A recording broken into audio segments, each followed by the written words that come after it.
Hey, c'est Joao de Profit Wolf et pour mon grand retour, dans cette vidéo, on va faire quelque chose d'un petit peu différent. Aujourd'hui, on va pas parler de online arbitrage, de Keepa, de sales rank, de marge, de bénéfices, non. Aujourd'hui, ça va être un petit peu spécial, je vais te parler, je vais te dire pourquoi 90% des gens qui commencent le e-commerce n'arrivent à rien. D'accord? Pourquoi est-ce que la plupart des gens qui se lancent, qui se disent « Ah, moi je vais devenir riche sur Internet », au final, 5 ans plus tard, tu les vois, ils sont toujours là, à charbonner dans leur métro boulot dodo, dans leur job de routine. Et pour ça, je vais faire le parallèle avec un jeu vidéo. Le jeu vidéo, il s'appelle World of Warcraft. WoW pour les intimes. Et en fait, si tu connais pas World of Warcraft, c'est un jeu en ligne qui se joue sur PC. Et le but du jeu, c'est tu as un perso. Et ce perso, il faut le faire évoluer, d'accord? Donc tu commences, tu es niveau 1. Et petit à petit, tu tues des monstres, tu ramasses des objets, tu fais des quêtes, tu montes en compétences.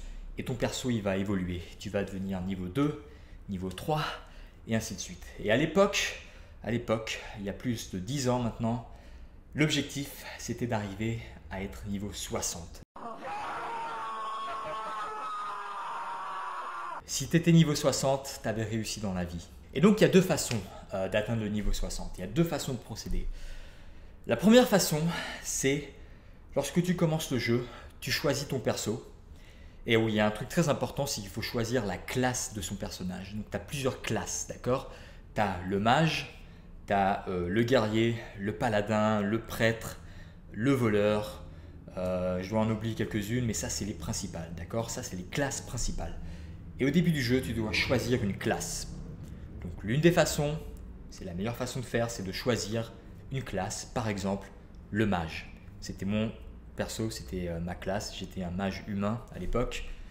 Et donc, tu prends ton mage et tous les jours, 2 heures par jour, après le taf ou après les cours, ce que tu fais, c'est que tu fais des quêtes. Tu vas tuer des monstres avec ton mage et tu le fais monter en compétences. Tu vis pour ton mage. Ton mage, c'est ta vie, tu vois, voilà, tu fais que ça. Donc il passe du niveau 1 au niveau 2, au niveau 3, 10, 20, etc.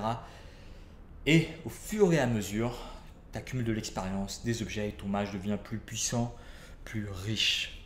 Ok? La richesse. Ça, c'est la bonne façon de faire. Et au bout d'un moment, tu vas arriver au niveau 60. Et là, tu auras réussi, d'accord? Là, tu pourras te vanter d'être arrivé niveau 60. Tu es content. La deuxième façon de faire, ça c'est la mauvaise façon, c'est de prendre un mage et d'arriver niveau 5.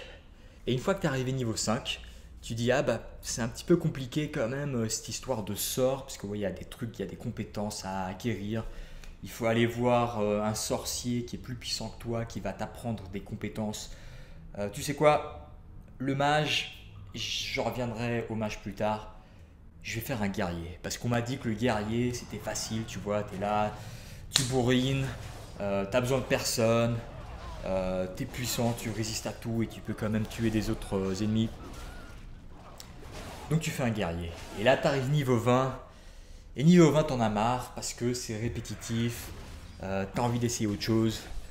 Tu as entendu dire que le rogue, le voleur, c'était la meilleure classe. Et donc tu fais un rogue, ensuite tu fais un paladin. Tu vois, tu fais tous ces persos.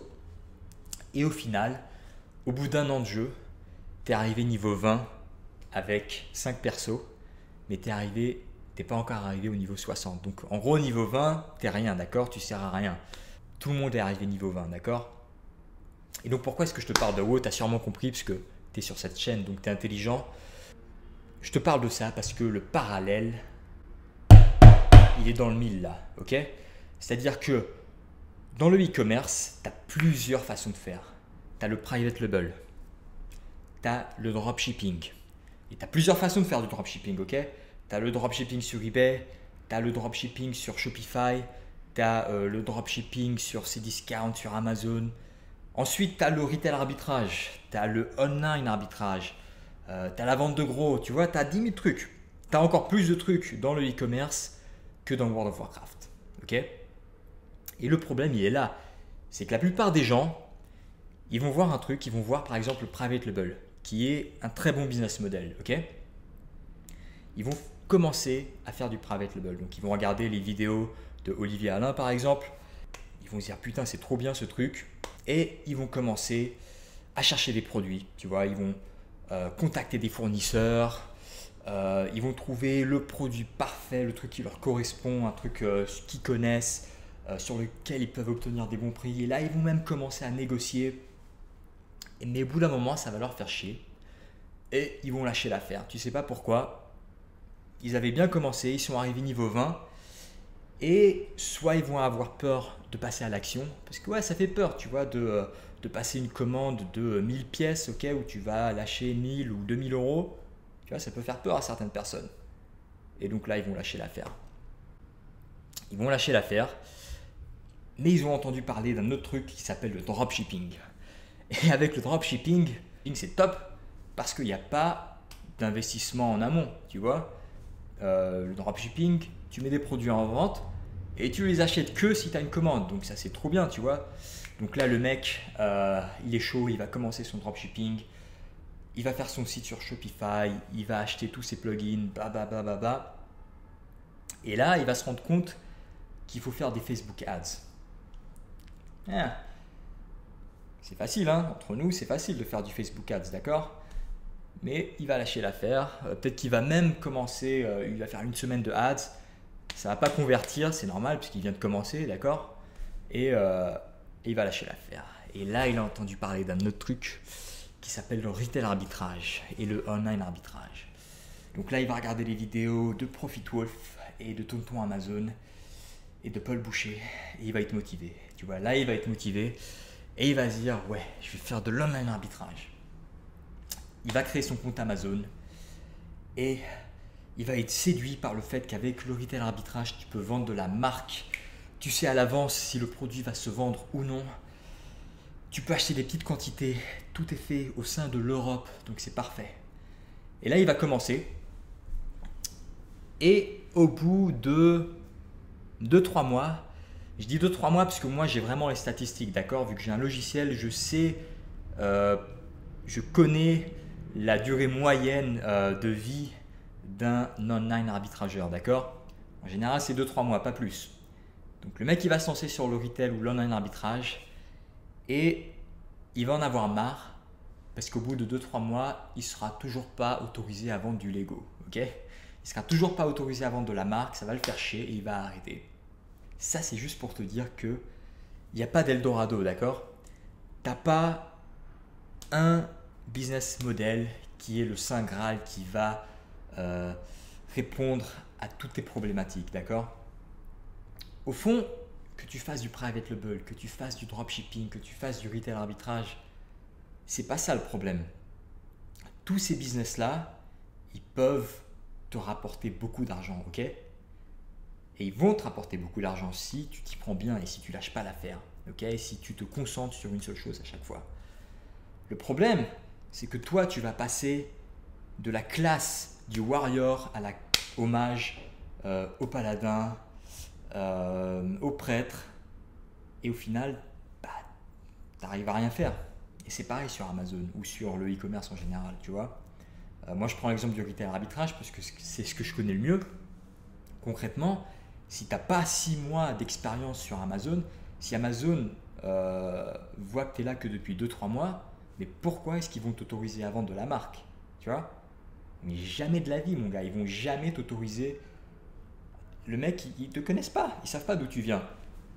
Ok, tu pourrais être un fake et tu pourrais importer des faux Lego de Chine, les revendre.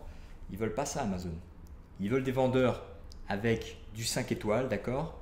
Ils veulent des vendeurs qui aient vendu beaucoup de quantités. Et je sais, au début, ça va être difficile. Il faudra vendre. Il faudra vendre ce que tu peux vendre, d'accord? Il faudra accepter de faire moins de bénéfices pour mettre en route ton compte Amazon, ok? Bref, ça c'est pour l'online arbitrage. Là, j'ai même pas envie de te vendre le retail arbitrage. Là, je suis en train de te dire que tu peux faire ce que tu veux, mais il faut que lorsque tu choisis, par exemple, lorsque tu choisis de faire du PL, tu fais que ça, tu vois? tu fais du PL et au bout de 2 mois, tu ne reviens pas sur le retail arbitrage. Tu fais du PL à 100% et c'est tout. Bref, voilà, tu as compris l'idée. Je te souhaite bon courage. Si tu as des questions, bien sûr, n'hésite pas. Et si tu as des commentaires, si tu as aimé cette analogie, n'hésite pas à mettre des commentaires ici sur la vidéo. Le petit bouton rouge en bas à droite, il n'est pas là pour faire joli. Donc, clique dessus, abonne-toi et partage la vidéo surtout. Si tu penses qu'elle peut aider quelqu'un, que ce soit dans le e-commerce ou autre part, dans n'importe quel domaine, d'accord? Dans Go par exemple, partage la vidéo et je te dis à très vite sur la prochaine vidéo. À plus.